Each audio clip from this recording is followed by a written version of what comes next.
Testing, testing, testing. They'll tell us how it sounds in there. Sounds great to me. All right. All right. Testing, testing. That sounds okay. So I'm just talking in a regular voice. They're saying it sounds fine. You look great. Take those coats out so you won't be all falling on there. Relax.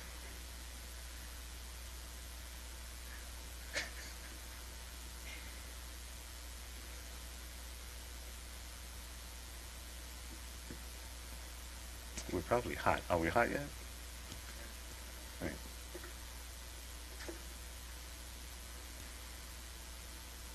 Okay. Welcome to the third annual J School Theory presentation. The students here today basically are to be presenting their theory.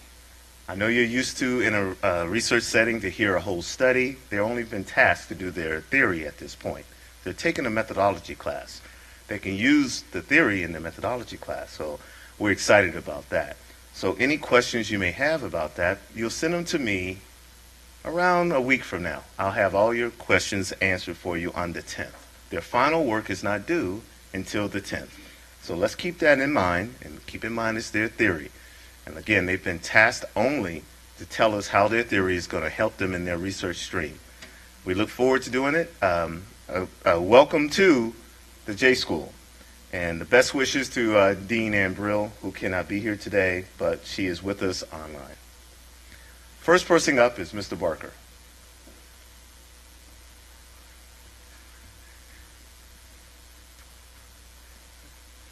Good afternoon, everybody. I'm Josh Barker. I'm a first-year master's student here at the William Allen White School of Journalism. Today, I will be talking about my research project, which is centered on media and interpersonal roles in conceptualizing concussions. To tackle this issue, I'm going to be modeling my research after the health belief model, which has been around since the 1950s and is used primarily to study change in interpersonal health decisions. In speaking of the health belief model, Rosenstock in the 1950s said that the existence of sufficient motivation or health concern to make health issues salient or relevant is essential in changing a health behavior. So to look into this, the health belief model deals primarily with perceptions ranging from severity, susceptibility, benefits and perceived barriers, as well as self-efficacy in changing a health-related issue. To supplement this and make it more in line with communication patterns, I'll be using two theories, both of which are critical theories and both of which stem from agenda setting. The first of which is attribute priming, which was first set forth by C. Hill Kim in 2004, in which he states that attribute priming is centered on the influence of mass media on the public's evaluation of issues. He says that certain issue attributes emphasized in the media will become significant dimensions of issue evaluation amongst the public. So in other words, the way that the media portrays an issue and the attributes, if you want to consider it the adjectival attributes surrounding an issue, help inform us how we are supposed to think of an issue. The second way that I will be looking at it is through the multi-step flow. Now this follows in line with recent scholarship done by Weiland, in which he looked at Twitter usage amongst recently concussed athletes and found that a majority of athletes took to social media primarily and overall media more generally after they were concussed. Two-step flow theory that he uses in multi-step flow theory, which I'm going to use, basically state that people look to opinion leaders in order to inform how they should feel about certain issues. So combining these two, we will be able to, if you look on the poster there, we have cues to action, demographic variables, socio-psychological variables that go into a perception of the threat of a health-related issue. Now, to make this more in line with current communication studies, we would take these cues to action, that bottom section, and connect it with perceived susceptibility. So in other words, what basically we're looking to happen is that the way that athletes look at media, both on their own, pre and post concussion, as well as media taken in by opinion leaders, in this case coaching staffs, informs their decision on a health-related matter, which is, in this case, reporting concussions. This is stemmed by findings by McCrea et al. In 2004, in which they found that over 52% of concussions go unreported by athletes. Now, one of the aspects of, One of the aspects of this, though, has been more apparent in recent years. It's becoming more of a political issue in the media. If you look in 2013, a book, The War on Football, Saving America's Game, was released, as well as in 2014, In Defense of Male Aggression, in the New York Magazine was published, the subtitle being What Liberals Got Wrong About Football. So with not all information being strictly related to health, with some of it being political, we are able to see if the media that's taken in by coaching staffs or by their players play a role into how they conceptualize the dangers of a concussion, whether it's primarily a medical issue or is becoming more asserted by certain media outlets, it's become more of a political issue. If you have any questions, feel free to ask.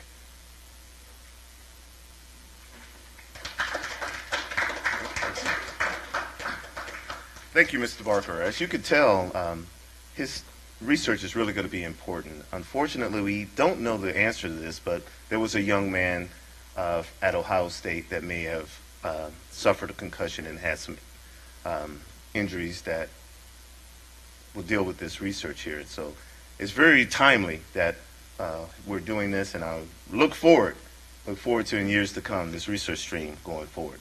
So thank you very much on that, Mr. Barker. Next is Ms. Floretti. She'll come up.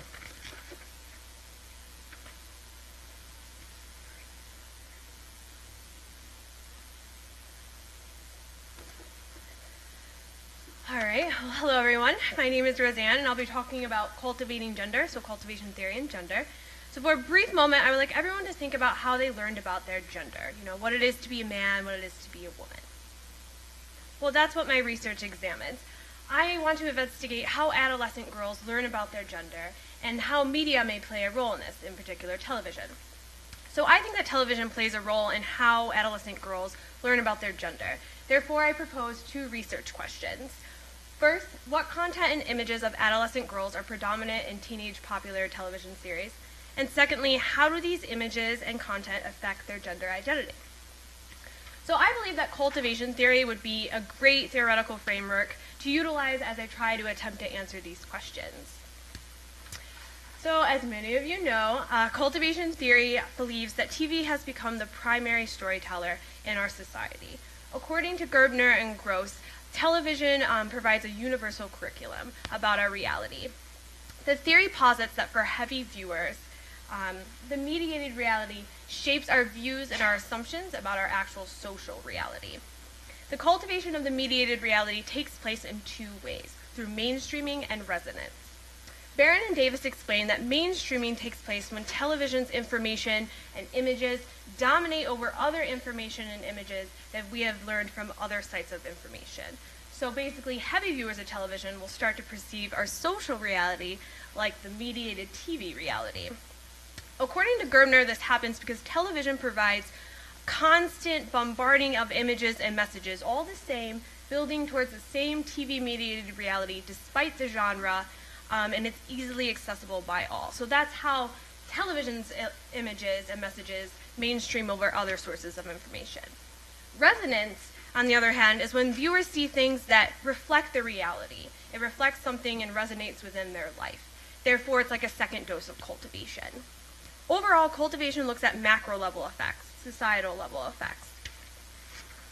So brief history and major theorists. Cultivation theory was developed in 1968 during the height of television by George Gerbner, and it became a developed theory and a new type of media effects analysis with the seminal project Cultural Indicators, which Gerbner and also Larry Gross took a part of. But as I said, cultivation theory is more macro level. And because it has a macro level focus, it tends to not put too much focus on individual factors that could affect cultivation. And that's where this graph comes into play. Hawkins and Pingree illustrated 2 individual moderating factors that could affect the cultivation process. So here's the cultivation process right here, and these are the 2 individual factors that could affect that process. The first one is learning, which is the idea of, are the audience members actually actively taking in these messages? Are they involved, meaning they're critiquing the messages with critical thinking? And then the second individual factor that could affect cultivation is whether other sources of information from other cultural entities, such as family, peers, religion, or your own personal experiences, how that weighs against the TV knowledge you're getting and whether or not you're going to accept the info provided by the television reality. So my two supporting theories could exemplify and fit in these two individual factors where cultivation falls short. So my first supplemental theory is social comparison theory, which posits that we like to evaluate ourselves as human beings, and we do this by comparing ourselves to others. This can take into account that learning portion, because in order to compare ourselves to the TV content, we have to actively be processing that TV information. And my second supporting theory is feminist theory, which examines the role of gender in our society and has an overarching goal of gender equality and gender justice. And its focus on gender representation explains that these mediated representations of gender are important and that they support the patriarchal society. This could take in part the construction factor, as feminist theory will cover how other cultural entities construct gender, and then also how most likely those other cultural entities will resonate with the TV images provided. So what? That so what question. Why does this research matter? As I discussed, TV is a cultural entity that teaches us norms, including gender norms. Adolescents watch 99 hours of television, according to the U.S. Department of Health and Human Services. Female adolescent heavy viewers may use these images to learn about their gender, and they may believe that the gender-mediated reality is a reflection of gender norms in our social reality, which may affect their gender identity development and their behaviors. Now, this becomes a concern when past research has shown that these images are stereotypical and can lead to negative psychological and physical effects.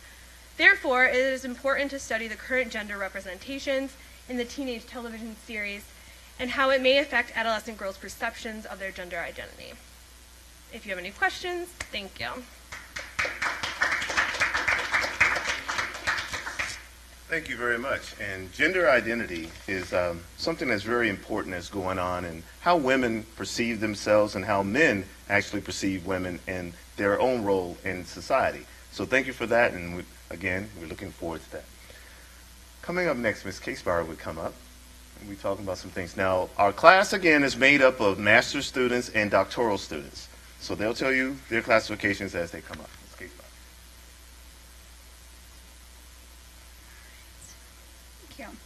Well, hello everyone. I'm Jessica K-Spire, and my research interests are in gender credibility in Twitter.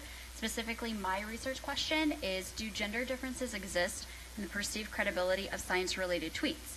Now, in order to explore my research question, I've decided to look at it through the lens of uses and gratifications theory.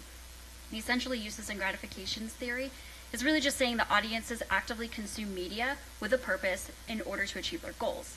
Now, there are 5 basic assumptions going along with uses and gratifications. My specific research question is going to be mainly dealing with 3 of them. First one being assumption number 1, so the idea that the audience is active and goal-oriented. Number 2, the audience initiates linking need gratification with media choice. And then assumption number 4, which is audiences can provide an accurate picture of their own motives, interests, and media use. So while a majority of the work in uses and gratifications has been done in the areas of traditional media, so more newspaper, radio, and TV, recently scholars have found that uses and gratifications can be very useful when examining new media as well. So new media just meaning internet, email, and also social media networking sites. And for example, Ruggiero states that uses and gratifications is an effective approach to exploring newly adopted media. Since Twitter is still a very new medium, uses and gratifications can prove to be a very effective framework to use. It can help to examine why people use Twitter specifically to search for information. Now, I know maybe some of you are wondering, well, why should we even care about Twitter? Well, I'm glad you asked, because I'll tell you. Twitter is becoming an increasingly significant source of news. The site currently experiences around 2.1 billion search queries per day. Now, each search query provides a massive number of results in real time. So whenever you get your results will continue to update in real time. So with so much information to sift through, discerning the level of credibility with all of these search results becomes a very important area of inquiry. Now, I know we all wish that we could, but people can't always take the time to intensely scrutinize the source of information that they come across. So what they end up doing is they end up using heuristics or stereotypes to sort of expedite that process. And one of the most prevalent heuristics that they use is gender stereotypes. This suggests that gender stereotypes could very well play a significant role while trying to discern source credibility. And in order to examine the effects of gender on source credibility, I'm going to use the theory of role congruity. And essentially, role congruity theory is just explaining the low level of leadership emergence among females and the high level of prejudice that those female leaders experience. There are some basic key assumptions, first one being that there are gender expectations, which are either descriptive, which is what men and women are actually like, versus prescriptive, which is what men and women are supposed to be like. There are also two different categories of gender attributes, first one being communal. So communal would be more feminine type attributes, so being more passive, being more caring, whereas agentic traits are going to be more male focused, so being powerful, being a leader, being dominant. And these two concepts kind of come together in this idea of congruency. So essentially saying men and women should and do possess specific traits. Now, for example, men and leadership are congruent. That's essentially saying men can and do have agentic type attributes, and leadership is an agentic type attribute. Therefore, those two ideas are congruent. However, women in leadership are incongruent because women should and do have communal attributes. Therefore, those are incongruent. So the theory provides a framework for explaining how prejudice creates more of a preference towards male leaders. Therefore, it can be used in examining specific discrepancies in credibility ratings between both male and female sources. In sum, uses and gratifications theory, along with role congruity theory, will provide a strong theoretical basis for my research interests. Thank you.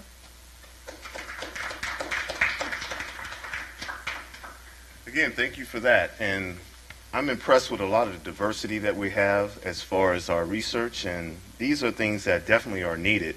And when we look into the academy, and I'm proud of these students for furthering that up. Our next student coming up is going to be Ms. Fitzgerald.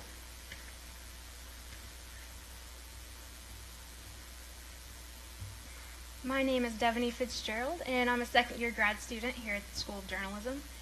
And I would like to provide an overview of activity theory. And Dr. Crawford's done a great job this semester of explaining that you can't just look at the theory and the fundamentals itself. You have to look at the background. Where does it come from, and who developed this theory? So that means I have to introduce you to Lev Vygotsky. Lev is from the background. His background is in psychology, and it was early 1900s. So he, or 1923 to be exact, and he is.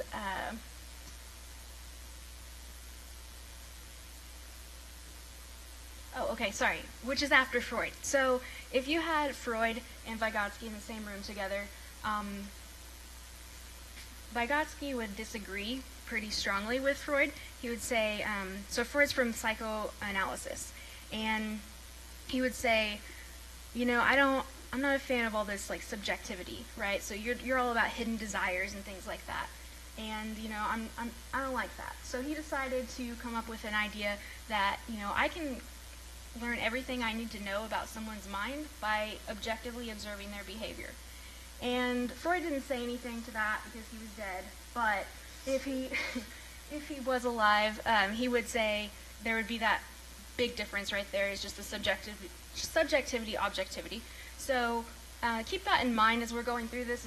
That's where he's coming from. Vygotsky's coming from this idea that social things don't have to be subjective; they can be objectively observed, and that your brain kind of lives through your actions. The theory itself, though, there's a nice little graphic that comes with it. It summarizes it pretty nicely and explains that there are. It's basically a subject going towards an object, but it's asking you to consider the tools that they use and the people and the organization of the people and how that all works together. Those interactions. So there's a hierarchy though as well. So that's the big picture snapshot but there's a hierarchy, so that it isn't just such a wide perspective. If the activity is motivated by objectives, then the activity itself is functionally supported by actions. Okay, so actions are just the little small purpose directed actions that go and help build up to the goal. But operations are actions also, but operations are determined specifically by the conditions of the environment. So if you guys drove a car today to school and it was a blue car, you didn't choose to drive a blue car versus your red, yellow, and green car. You have a blue car, so you drove a blue car. That is a condition of your environment, and that affected your action in that way. So I really like the theory in that it gives you this huge bird's eye view, but it allows you to narrow in very specifically when you have a question about why something is the way that it is. Also, the tool. So I just mentioned a car. So the car is a tool that you use to get you from point A to point B. He's great with giving a way to look at tools in multi-dimensions. So he says there's internal tools and external tools. The internal tool would be like what you learned in second grade that prepared you for third grade. So you come to third grade with all these fundamentals so that you can apply them to what you're going to learn in third grade. So those are internal tools. And then the external tools would be like the car, or McLuhan, his idea that external tools are like the extension of man. So they do things that we can't do inherently. The last major point is, again, back to the objectivity of the social environment. And so that means that if Dr. Crawford here is nodding, smiling along with me, but I have Tara over here giving me the stink eye, that is very much a part of my reality right now. So just like the sky is blue, I have to exist in this hostile environment. But actually, you guys have been a great audience, and there's no hostility coming from Tara. And I wanted to go ahead and close by asking if anyone has any questions.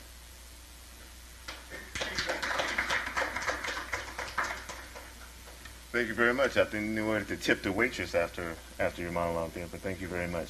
Activity theory is something, and one of the things is Ms. Fitzgerald was talking about.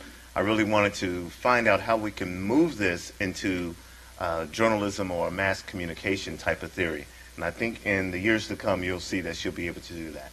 So coming up next is a really well-known, and not just Mr. Ibrahim, but a theory that he's going to be working with. Thank you very much.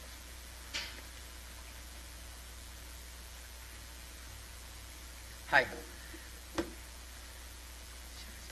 My name is Hussein Ibrahim, and I'm from Kuwait, and this is my first year as a PhD student here in KU. And my research interests are related to public relations and social media and political communication.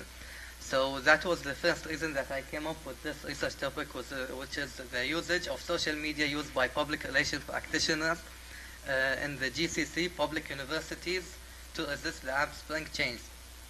And the other reason of choosing this topic, it is because of most of the research that has been done about the Arab Spring and the social media were having the view of how did the rebels use the social media to upraise the Arab Spring. But there is a lack in the number of studies on those who emphasize the use of the social media by the government as a defense tool against the uprising. Okay, so that's the reason that I have chosen this topic. And the GCC countries are the Arab states that are located on the Persian Gulf in the Middle East. And there are 6 countries, which are Kuwait, Oman, and Kingdom of Saudi Arabia, and United Arab Emirates, and Qatar, and Bahrain. And those countries, all of them, the political regimes in those countries, they have supported the Arab Spring uprising in Tunisia and in Syria and in Egypt, but they didn't accept the political change in their countries. And there were some people who tried or some young rebels who tried to uprise and make some political change in those countries, but they were not successful. They were just the thing that happened after that uprising was that those 6 countries have came up with more regulating the use of social media. Okay, and My research question is, what is the role of the public relations practitioners in the public universities to stand against the political change? And the second question is, were the university social media accounts successful in influencing their followers' political ideology and acts? And to answer those questions, I will use these three theories. And the main theory is the agenda setting theory, which is not telling the people how to think, but it's telling the people what to think about. And in my study, I will use that theory to understand what did the governments, how did they set the youth agenda to make them not or stand against the political change. And the second theory is the priming theory, which is an outcome of the agenda setting theory. And the main idea of it is that it will tell about the audience decision. And the second supplemental theory is the Laswell's theory, which says who says what and to who and in which medium and to what effect. And in my case here, I will study who says what, which is the public relations practitioners, saying that sending the political messages and using the social media as a medium, and to what effect, that's what my research will answer. And if you have any questions.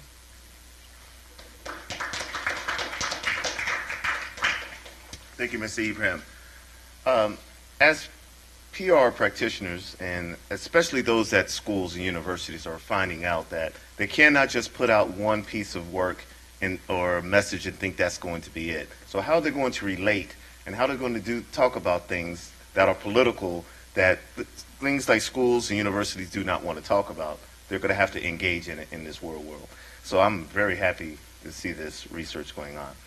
Again, we have another student coming up talking about uses, and they each have a little, you're going to see the same on a couple of these, but they all have their own research streams that they're looking at. And the next one's coming up is Ms. Ehrlichman, and she's talking about it.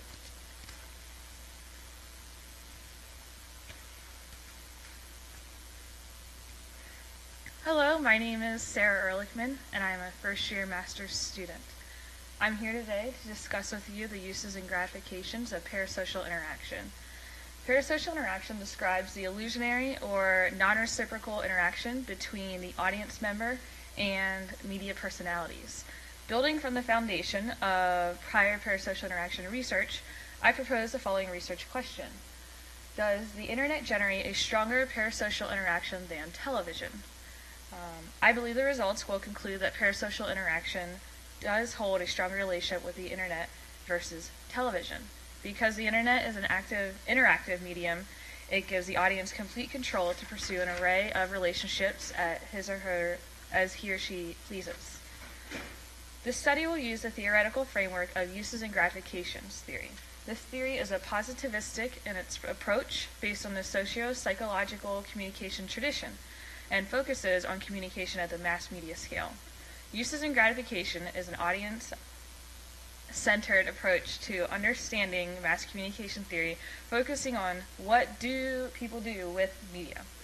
As a different approach to media studies, this theory credits the audience with an active and goal-oriented consumption to evaluate the use and potential gratification of their consumption. Unlike traditional mass communication theories, this theory assumes the audience is aware and can articulate their reasons for consuming various medias. As the uses and gratifications theory became more popular in the 70s, parasocial interaction research regained momentum in the academia field of mass communication due to its complementary factor of the theory with parasocial interaction. In this surge of research, it soon became apparent the diverse nature of parasocial interaction. By observing parasocial interaction through the lens of uses and gratifications, it is assumed the audience purposely chooses to indulge themselves in pseudo-relationships. Two supplemental theories to uses and gratifications that relate well to the study is dependency theory and the social presence theory. Dependency theory suggests that the individual's desire for a particular gratification is the reason why the media messages affect them. Parasocial presence theory social presence theory posits that the individuals purposely choose various medias for the effective consequences. Together, these two theories support the uses and gratifications theory in that individuals have a desire when consuming media and seek a particular satisfaction in this consumption. In addition to these theories, prior research supports the relationship in which individuals become involved in parasocial interaction for the benefits of a real and personable relationship, cognitively, emotionally, and even psychologically. This study seeks to further parasocial interaction research to include new media. There is currently a preponderance of research on parasocial interaction and a paucity of research on new media. It is important to understand the consumptions and gratifications of the audience developing parasocial relationships through a new type of interactive media, specifically in this case, the internet. By directing research towards interactive media and the parasocial relationships developed, researchers can continue to seek to understand internet culture such as fandom and fan fiction. As media becomes more interactive and central in our culture, I believe it is important to identify this continuum of emotions as the audience cultivates virtual relationships through media consumption. If you have any questions, feel free to forward them to me or Dr. Crawford. As you can see, and thank you again, how important uses and graphs can be when we look from the 70s to right now. When you're looking at something like the Twitter, or you're looking at some sites that we have there, that was one of the questions, again, that I asked. How are you going to make this leap? To me, and she didn't want to say it, or this case part, these people are actually furthering, I think, theories. And I think in the years to come, they're going to be furthering the known knowledge that we have and adding to that scholarship. And I'm very proud of having that happen here and just being a little part of it. Speaking of furthering something that happened years ago, I'm going to talk to Ms. Logan's got to come up here and talk about agenda setting.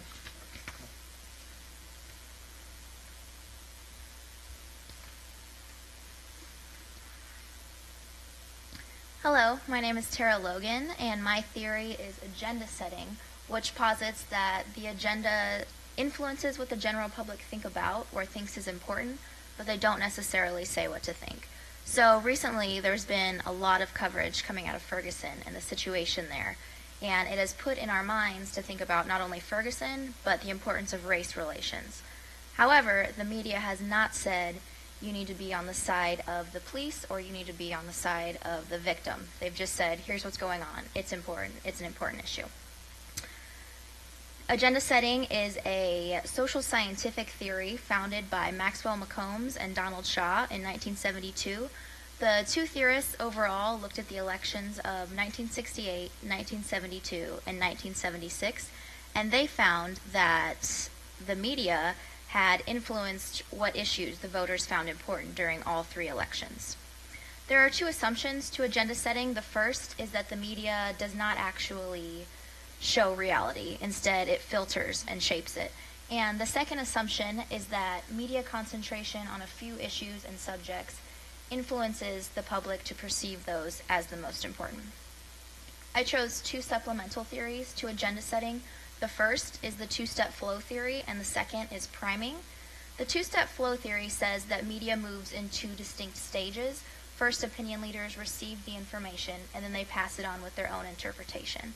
So in our case, an opinion leader might just be someone who's very interested in the news. He likes to know what's going on in the world. Let's say they hear about Ferguson, and they decide they're on the side of the victim.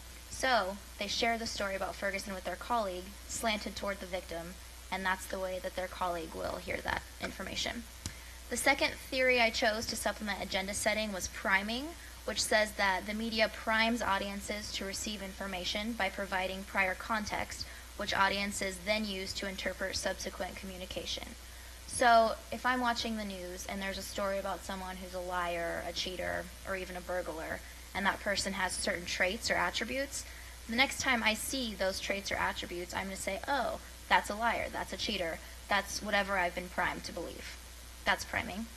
Agenda setting is important because of the universal impact on the general public. I think if people outside of the academic community were more aware of agenda setting, they might be able to be more objective about the media, elections, politics, the electoral process. And my specific research question based on this theoretical framework is, did the presentation of the news shape public agenda following President Kennedy's death? Now, I chose this time period aside from a personal interest, but also because the assassination of JFK marked the beginning of mistrust of the government. My research has shown that there was a blind trust of the government after World War II. The public thought the government can do no wrong, we can trust them, they're good. However, with the assassination of Kennedy, there started the rumors, oh, maybe there was more than one shooter. Maybe the CIA assassinated Kennedy. Maybe the CIA hired the mafia to assassinate Kennedy. So that got the ball rolling with the government mistrust. Also, with the initiation of the Warren Commission, the public started to say, oh, maybe the Warren Commission is good, but maybe they're just trying to prove their predetermined outcome, and they're not actually doing research to find out who assassinated Kennedy. Along the same time that the Warren Commission was initiated, there was also information about Vietnam coming out, that the government and the media were not being honest about what was happening in Vietnam. And then my final example, the Watergate scandal, obviously the president was not being honest with the public. So that just perpetuated the government mistrust further. And I'm hoping that identifying government transparency through media could aid in comprehension of contemporary government transparency. And the way I hope to operationalize this is by doing a content analysis.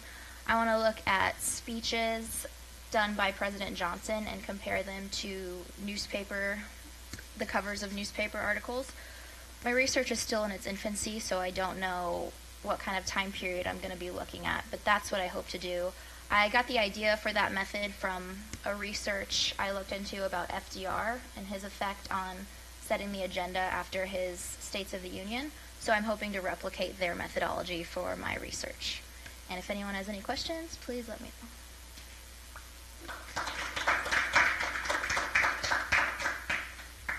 Again, timely research that is sort of timeless in a time that we're having and definitely in America, where we have so much going on, and who can we believe? And then when we have politicians come up to speak, are they actually relating news, or are they doing power? Are they getting their stuff from the news, or the news following whatever they say? So that's very timely, and I'm looking forward to that research through its infancy until you develop a little bit more. Next coming up is Ms. Kane, and she's going to be talking about sort of different than agenda setting, but something that the media is definitely wanting you to do.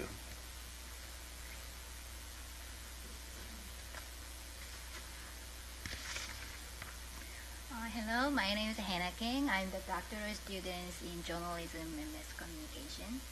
The topic of my research is the impact of message framing and evidence type in anti-binge drinking public service announcements.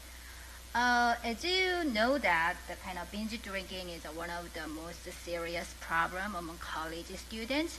So the purpose of this study is to examine the message effects in anti-binge drinking PSAs. In particular, this study will examine how two variables, message framing and evidence type, can influence change in college students' behaviors.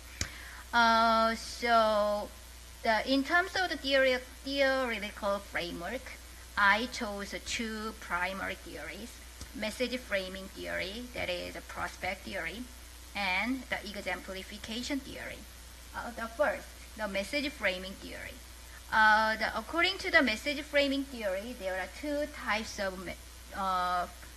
frame messages: gain framed messages versus loss framed messages. Gain framed messages focus on the gains to be obtained with the adoption of the recommended behaviors. On the other hand, loss framed messages emphasize the losses to be suffered with non-adoption of the behavior. So according to the previous research, the gain framed messages is more effective to promote individuals' behaviors to engage in health-related behaviors for prevention behaviors. But However, for the detection behaviors, the loss-framed messages are more effective. The second theory is exemplification theory. There are two types of evidence, the statistical evidence versus narrative evidence. The statistical evidence usually presents the summary statistics for the population, such as the number of cases or the number of deaths per year from health threat. On the other hand, narrative evidence presents the message in a more personal narrative manner, such as describing a person engaging in a behaviors. So the previous research said that the narrative evidence is more effective to promote individuals to engage in the health-related behaviors than the statistical evidence. As the supplementary theories, I chose two health communication theories, the theory of planned behavior and health belief model. The theory of planned behavior is an extension of the theory of reasoned action. So according to the theory of planned behavior, there are three the main components to influence people's behavior intentions. The attitude toward the act, subjective norms, and perceived behavior controls. So these three components influence the people's behavior intention, and this behavior intention actually influence the actual behaviors. And then the second health communication theory is health belief model.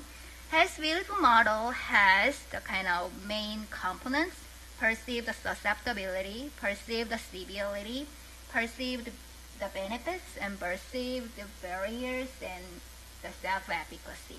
These kind of the components influence to decide the people's attitude. So based on these theories, I will propose this hypothesis and research questions. The hypothesis one is individuals will demonstrate a lower level of behavior intention to engage in binge drinking when they are exposed to gain-framed messages than when exposed to a loss-framed message. Hypothesis 2 is individuals will demonstrate a lower level of behavior intention to engage in the binge drinking when they are exposed to a narrative message than when exposed to a statistical message. Hypothesis 3 is examine the interaction effect between the two variables. So the individuals will demonstrate a lower level of behavior intention to engage in binge drinking when they are exposed to game-framed and narrative messages than when exposed to other three types of messages. These are two is the research questions. Research question 1 is, are there differences in attitude toward the message according to exposed message framing and evidence type? Research question 2 is, are there differences in attitude toward binge drinking according to exposed to that message framing and evidence type? That's the research. Thank you.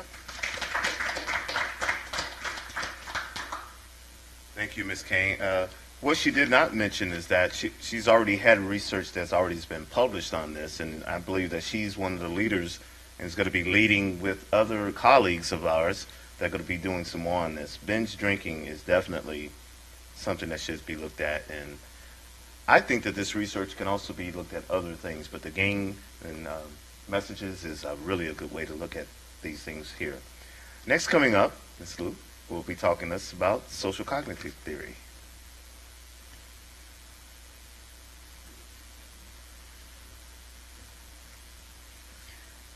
Good afternoon, everyone. My name is Yuchen Liu, and I'm in my first year of master's students here at J School. Today, I'm going to talk about social cognitive theory and how to apply it to examine the usage of social network websites among college students. First, I want to start my presentation with a brief history of my social cognitive theory. In 1941, Neil Miller and John Dallard presented social learning theory, which helped Albert Bandura and his colleague to conduct the bubble dot experiment. they try to find out when and why children is going to display aggressive behavior. With these studies, Bandra claimed that there is a direct correlation between individuals' perceived self-efficacy and the behavioral change. Based on this foundation, Albert Bandra later put forward what we have today, the social cognitive theory. And he claims that human behavior is caused by personal, behavioral, and environmental influences, which is shown on my poster here.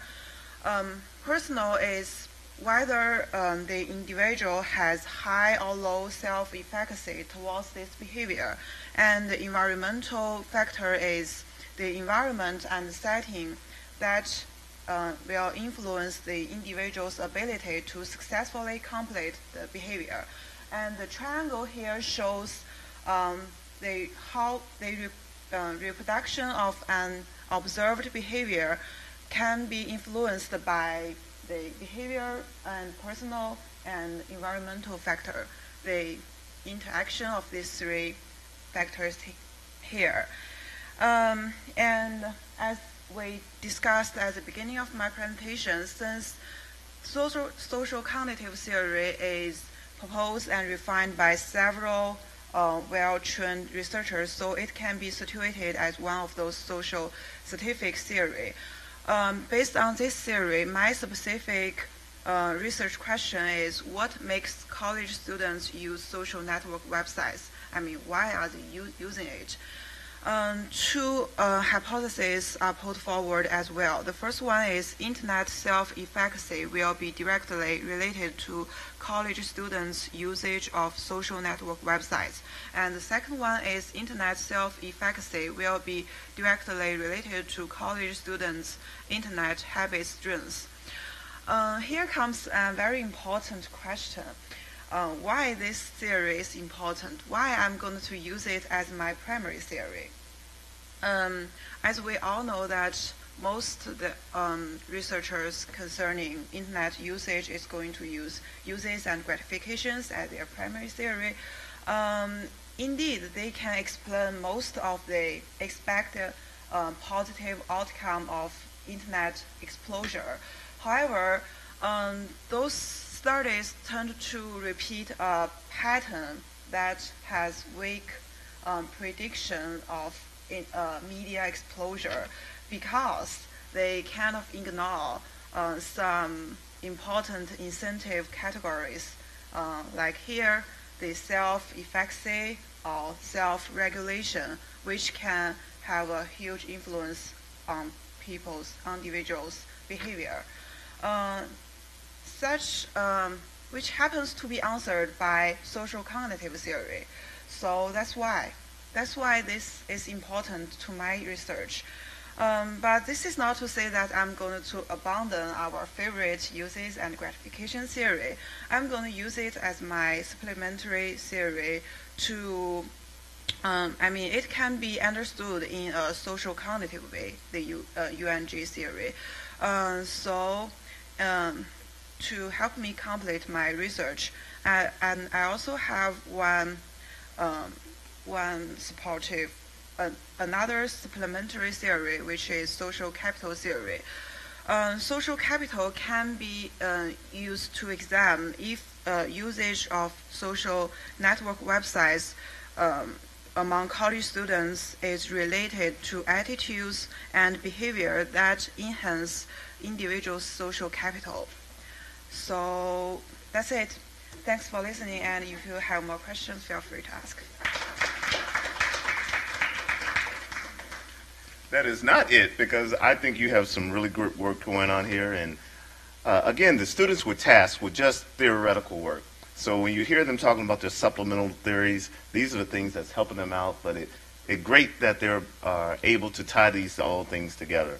And our next coming up is someone is, our last two are going to be sort of different than the ones you've heard. The next one coming up is Ms. Stroud. We'll come up and talk about exchange theory.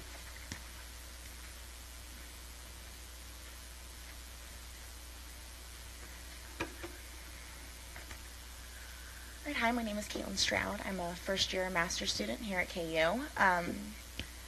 I really became fascinated with this particular theory after spending 5 years as a student athlete and seeing the relationship that the University of Kansas athletics program has with Adidas. And it is a very specific and a very extensive contract that they have between the two. And I was always fascinated with how strict it was and how long-term this contract has been. And I feel like that's mostly because of the exchange theory. So what is the exchange theory? The exchange theory is when two parties, for example, Adidas and the University of Kansas Athletics, engage in a contractual relationship where goods and mostly money is exchanged between the two. Two conditions must exist for an exchange relationship to occur. Two or more parties must be involved, and the resources exchanged must be of value. If either of these do not exist, the exchange is unlikely to occur. In order for the exchange theory to happen between two parties, there is a very specific theoretical framework that must come into play, and that is rationality, marginal utility, and the fair exchange.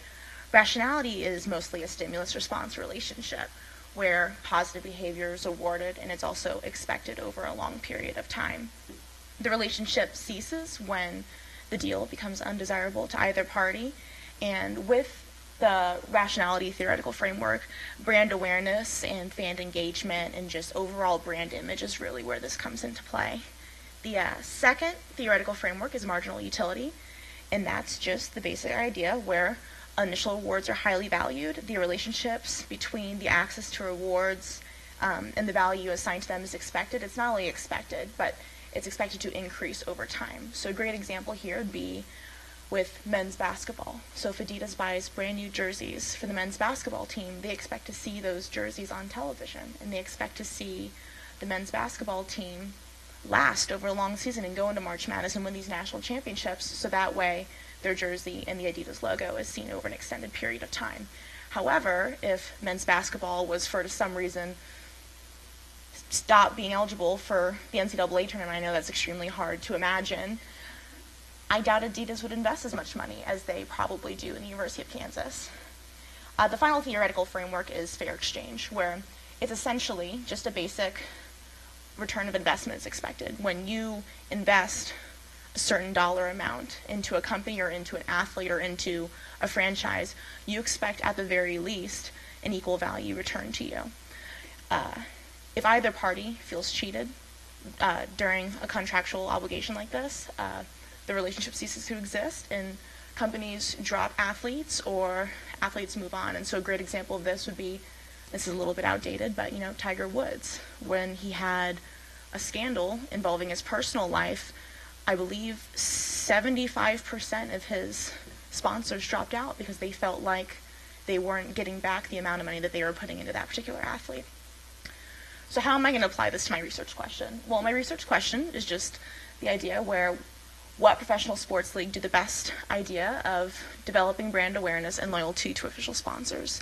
And basically what that means is that when a corporation or a company invests an amount of money into a player or a brand or even a major sport, it's expected, the return on investment that is expected is that they make sure that the fans and the consumers are aware that that brand or that dollar amount's being invested. Two of the supporting theories that I decided to go with, the exchange theory, is the uses and gratifications theory and the agenda setting theory, which you guys have heard plenty about already today, so I'm just going to be very brief. And that's just where I believe that they work very well together, where it believes that the uses and gratifications theory focuses on the audience's response to a medium, where the agenda setting theory is the medium that's being given to the audience and how you can kind of help shape and form what the consumer is, what you want the consumer to believe. And if you have any questions, just let me know. Thank you. Oh, hard to believe that KU will not be in the tournament. Oh, it's the first round? Oh, I guess that, never mind. That's going off base here. But when Ms. Stroud first came to me and we were talking about this, and as you heard right there about the value that the University of Kansas has for a particular brand, being Adidas. Last year's tournament, and when they played many tournaments, you saw Adidas request that KU wear uniforms that they necessarily didn't want to wear. And you would hear comments even from the coach, Bill Self, saying, that's not really my favorite, but contractually, we have to wear these things. So when you see that exchange, what is the fair exchange? And looking at something like that is going to be very important. So thinking about how businesses operate, coming up here is Mr. Tidwell. Thanks.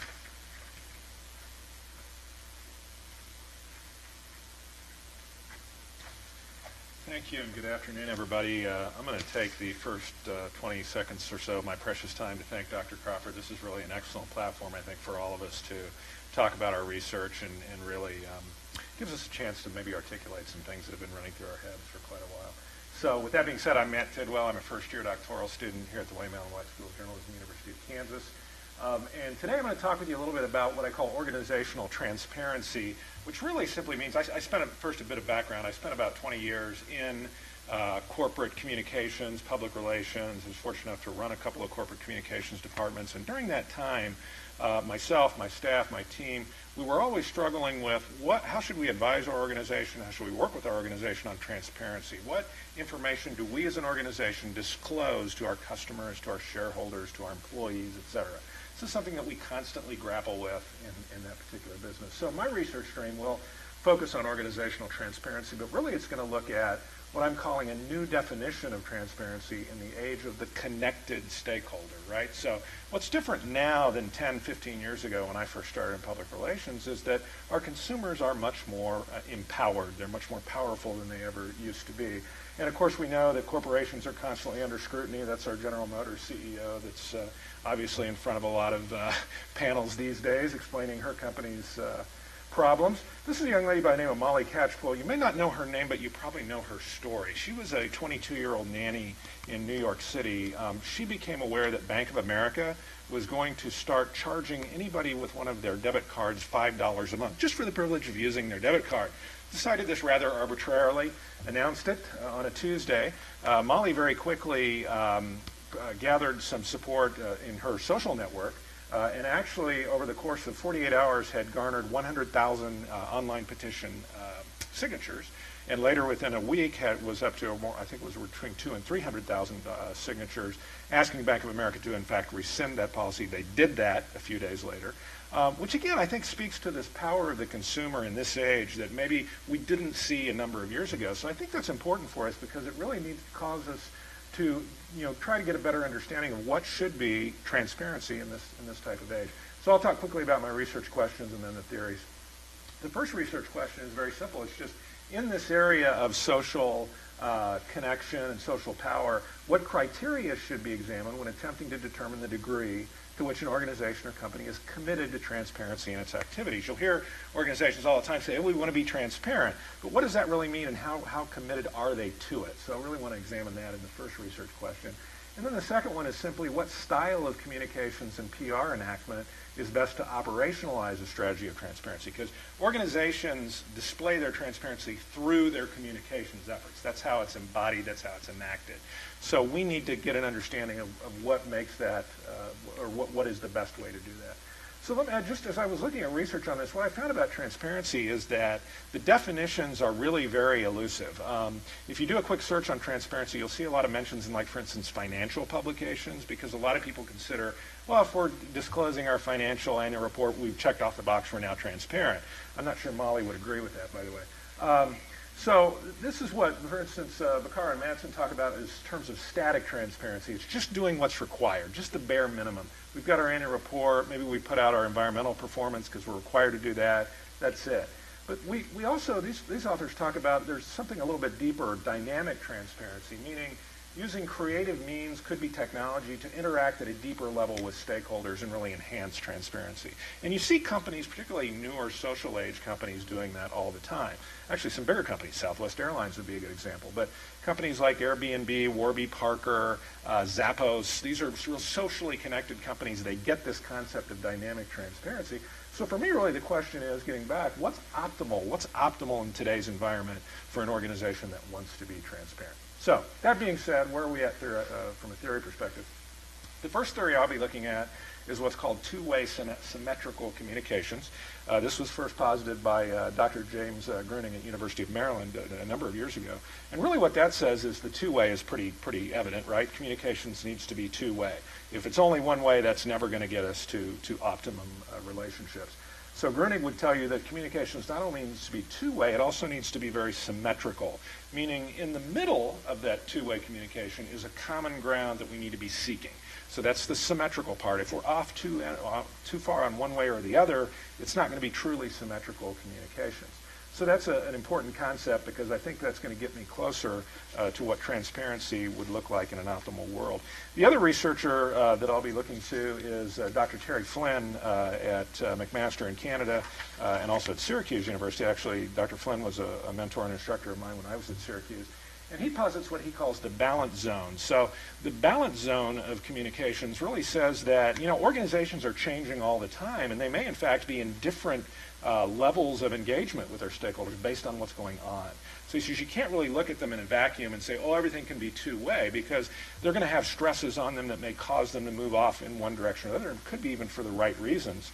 So his point is that we need to keep this balance zone in mind. In fact, he talks about a number of what he calls balance factors, and these could be things like, first of all, just the mindset of the organization, but it also might be real things like, market pressure if they're a publicly traded company.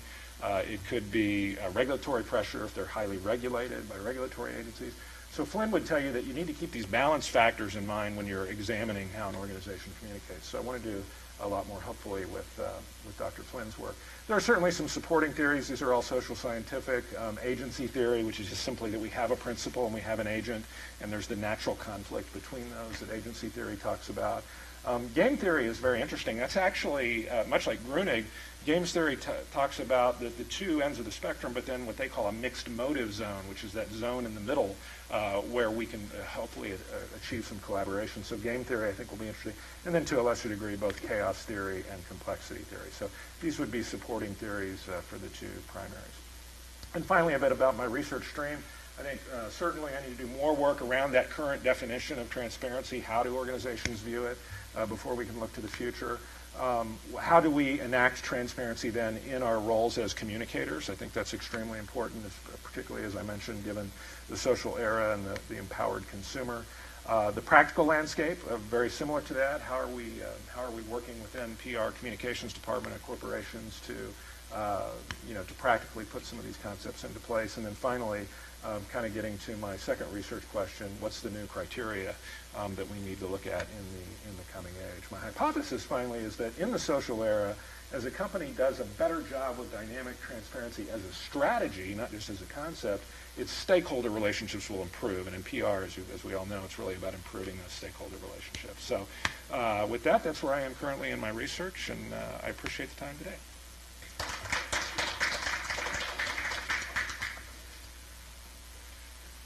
Thank you, Mr. Tidwell. I want to thank the students for a wonderful semester and being I'll tell, when we first talked about this, I want to say thank you for being willing to be part of a university-wide, open to anyone to come and watch your presentation. It's definitely, to me, a very scholarly endeavor that you did. I know you didn't think you could do it, but you did it. I had every confidence in you. A lot of great research to be done here.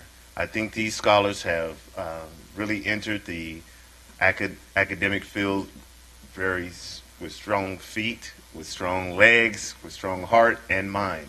I'm very proud of them. I want to thank all my colleagues around the university that have expressed the interest in joining us today. I hope you enjoyed it. I look forward to all your questions, anything that you want me to answer. The students, again, were not tasked with doing any study, but to really learn their theory and any supplemental theory. I also want you to know that all their work is going to be due next Wednesday, December the 10th. If you're watching this later, it's already due. So contact me if you want to see them. All of their posters will be available via PDF and hopefully linked online with this video. So again, thank you from the University of Kansas for our third annual poster session.